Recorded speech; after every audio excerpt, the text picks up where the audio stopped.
Assalamu alaikum wa rahmatullahi wa barakatuhu. This is Raisa Kiwala, the divorced Muslim coach. I wanted to hop on today and talk about accepting and embracing Allah's Qadr and plan for you. This is a huge topic because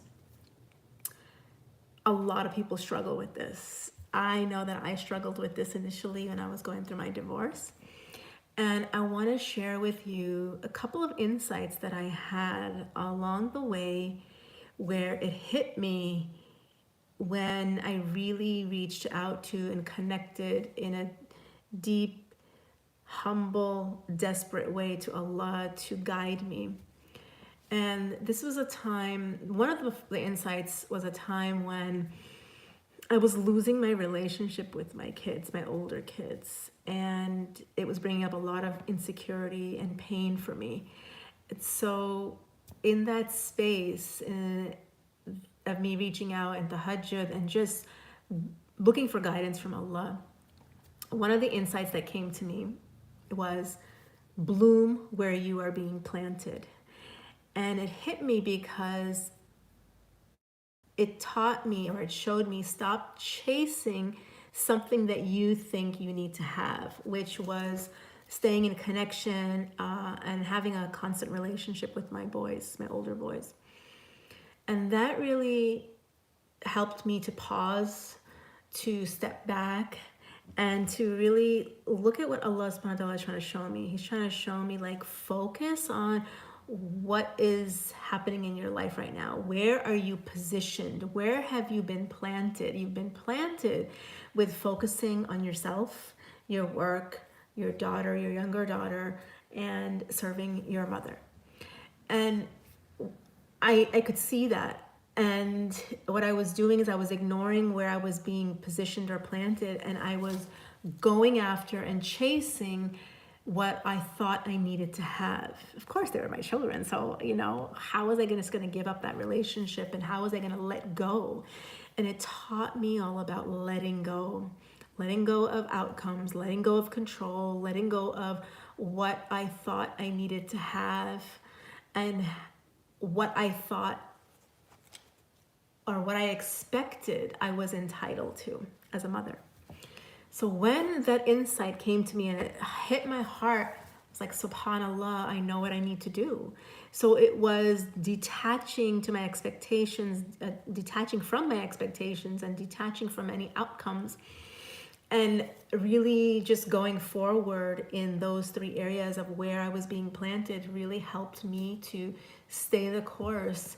And in that perseverance of listening to what Allah was telling me, it really did become a beautiful outcome. And those relationships with my older boys did transform after years into a new beginning, and a new beginning where I don't know where it's going to lead, but it's definitely in a space where there is, new connections being formed as adults. And I know that it's Allah facilitating His plan for me and for them in the way that He thinks is best, and us just follow it. So that was number one. And in this process, of separating and divorce, and there's a lot of unknown. And in the unknown, we come up, our mind comes up with all these fears, financially, emotionally, what your life is going to look like. And throughout the process, every single fear kept coming up to me. I kept going back to Allah until I had another insight, because it's like, how am I going to solve this? How am I going to fix this? How do I operate? And when I kept going back to Allah in that same space of humility and desperation and Him, looking for Him to guide me, the other insight that came was, Raisa, how many times does Allah need to prove Himself to you? And when that hit me, I was like, oh my gosh, I had the invitation from Allah to look back in the history of my life and see how He has always been there for me, taking care of me, providing for me. He's got me. And, having that insight every time now that I question or I doubt or I get worried or afraid or those thoughts come up for me,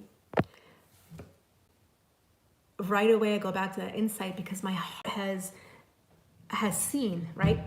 My heart has seen this message from Allah, that it comes up for me now. Like, how many times does Allah need to prove himself to you? So that has really helped me in every fearful or thought or unknown or insecure thought that comes up, to remind me and to go back to Allah and to, believe the promises that he's made in the Quran to us, to believe the evidence that I have in my life looking back at how I've always been taken care of and looked after by him.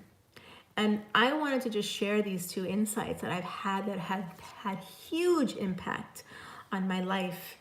And this is how it works. Insight is available for you as well. And that's my expertise in helping you get to the space within yourself to connect back to yourself and Allah, to be able to hear the insights that he sends you, because he's always sending you guidance, especially when we ask for it over 17 times a day. When you ask for it, are you able to hear the guidance and the wisdom and the insight that Allah subhanahu wa ta'ala is sending you? And most of the time we're not, because the thoughts in our mind, they take over and we start believing them rather than the heart-centered wisdom that Allah subhanahu wa ta'ala is guiding us with. So if you want support and help in your situation, connect with me and reach out to me and I'll help you. Please do share your takeaways and your questions here in the comments. I will be happy to answer them. Assalamu alaikum wa rahmatullahi wa barakatuhu.